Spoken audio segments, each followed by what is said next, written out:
All right, guys, what's up? It's Saturday morning and a little after 7 o'clock.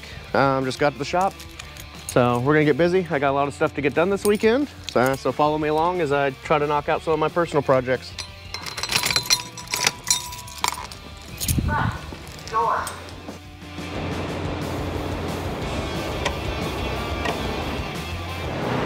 First order of business today. So the F100, I need to get it back running. So it'd been running really good for about a month, and then one day it just decided not to run good anymore, and I don't really know what the problem was with it. Thought it was fuel. Took the new carburetor apart, cleaned it all, put it back on, same problem. And then it started getting worse and worse. So we're gonna check the ignition system. I got a Pertronix electronic ignition insert for it and a new flamethrower coil. So I am going to switch all that stuff over and see if it works. If not, I'm gonna check a few more things, and worst comes to worst, if it pisses me off too bad, we'll just take the drivetrain out, we'll put an LS in it and call it a day.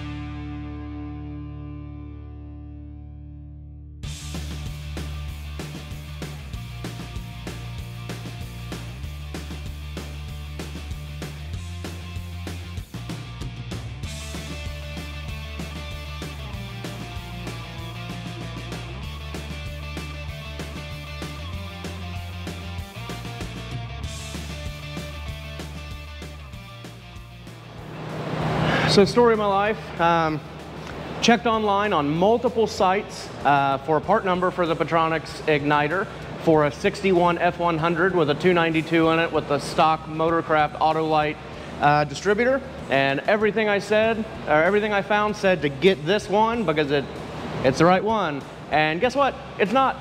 So even with checking again online to make sure that I got the right part, and everything says it's compatible, even Pertronix site, and it's not. So that kind of fucks up my day trying to get this thing running, especially because nobody locally carries Pertronix stuff. So now I have to spend an hour or so worth of research figuring out which one actually fits in the distributor, and hopefully I can find it, because I mean, I don't know what else I can say other than a Motorcraft Autolite distributor with vacuum advance for a 61 292. So I really kind of don't know what to do at this point other than do more research, and hopefully within a few days I get another ignition module, and hopefully this time it's the right one. So with some more checking online, it actually came up that an Advanced Auto Parts right down the street has one, which I'm not so sure about. So it's only a few miles from the shop, so I guess I'm just going to run down there and check. I've got the one that they say fits that doesn't, and I got my old points there. That way I can compare the holes, make sure everything lines up. So I guess wish me luck.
Well, so they had one in stock. They couldn't guarantee that it was the right one, of course. So I guess we'll try some of the one. So it only has one bolt hole on it, which is kind of strange, but it it's kind of hard to tell if it lines up with the points bracket or not, since there's only one hole. But Google says it's apparently one of the 6 or 7 different options that fit that distributor. So I guess we'll try it and see. So heading back to the shop to give it a shot, and I'll let you know how it goes.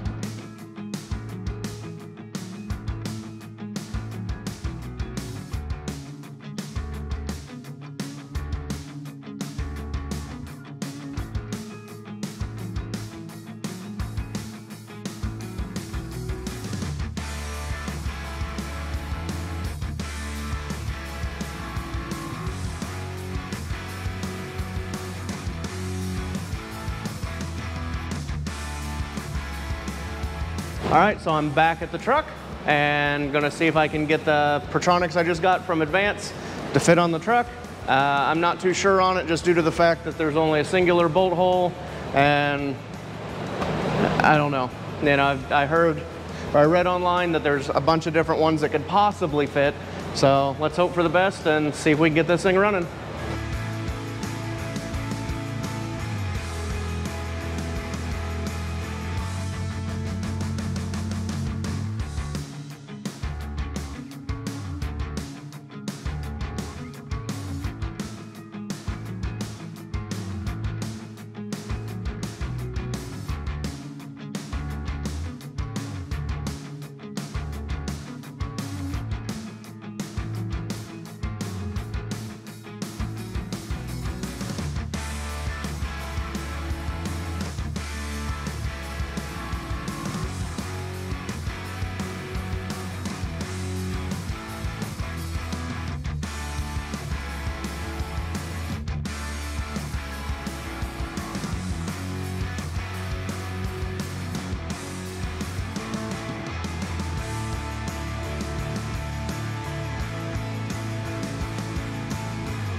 All right, got everything put in, hooked back up. Now let's see if everything starts.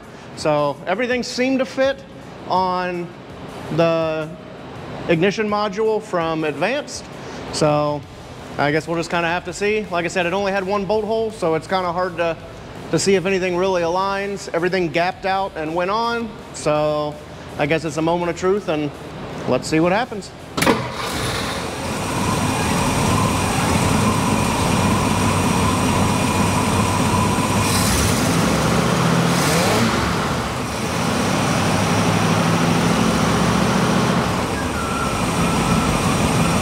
So it fired up, and that's good news, but we're not out of the woods yet with whatever the issue is, because before I put the new ignition system in, it would start up, it would run good, it would idle good, you could rev it up, everything seemed great, and then you'd be driving down the road, and all of a sudden it would start missing and bucking and kicking around, almost like it was leaning out real hard.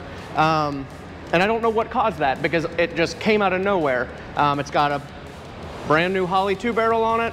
So when it started doing that, I'm like, it's a fuel issue. So took all the lines off, cleaned everything out, filter on the pump, took the carburetor completely apart, blew everything out, put it back together, and I was having the same problem. So then I had my buddy Brian do the exact same thing. He went through everything, cleaned the carburetor, blew all the holes out, you know, every circuit was cleaned, put it back on. We were having the same problem.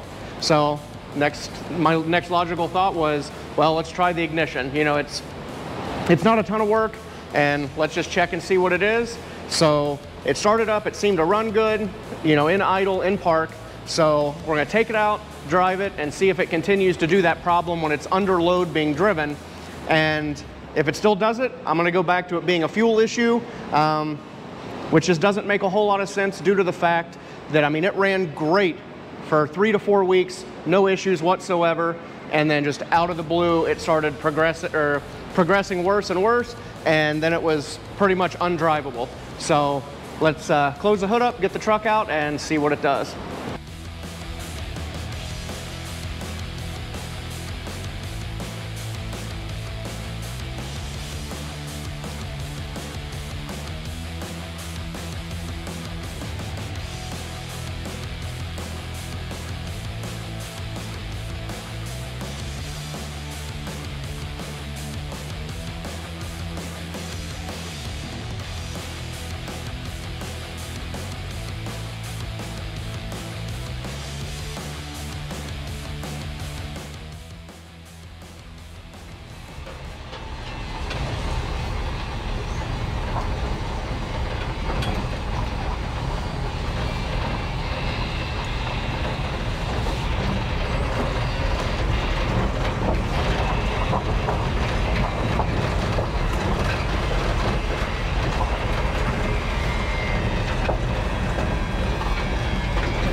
Let's see if we can get a nice solid drive out of this without having that hesitation. But hopefully, if we do get that hesitation, I can pick it up on camera.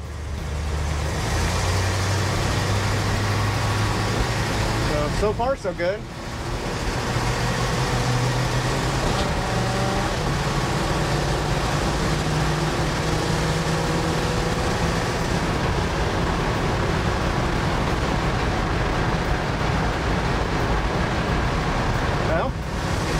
That may have fixed it.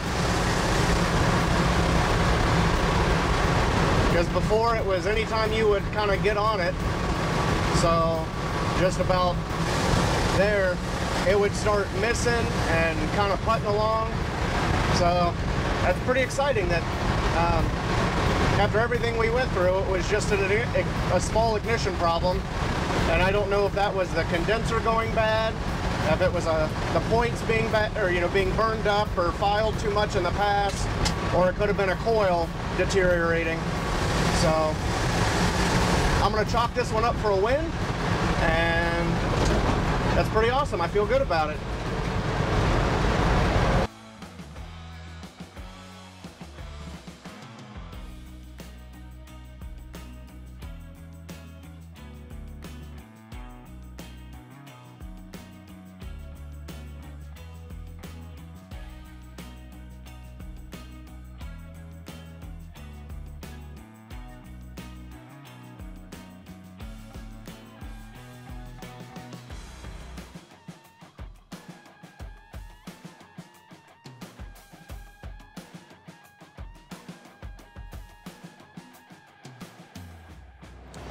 All right, so we have success. I don't know if the problem had been the ignition the entire time, or if it was a combination of fuel and ignition, and then the ignition was just the last weak link that we had to deal with on the truck. But on the test drive, everything ran good. I didn't have the weird hiccups and kind of the leaning out feeling or the misfire problem under load. So I'm gonna take that one as a win and drive it around for the rest of the weekend and make sure that that actually long-term solved the problem, and we'll count it as, you know, fixed. So we'll see, and I'll keep you updated if it stays running good or if it the problem comes back. So thanks for watching, and you know, this was more of just a in the day of Mike that's not always shaping metal, but fixing my own junk as well. So please make sure to head down to the comment section and let me know what you think of this type of video. Check out some of our other videos. Please subscribe, like, comment, tell a friend. I really want to grow this channel into something awesome, and I appreciate everybody's support so far, and we'll catch you on the next video.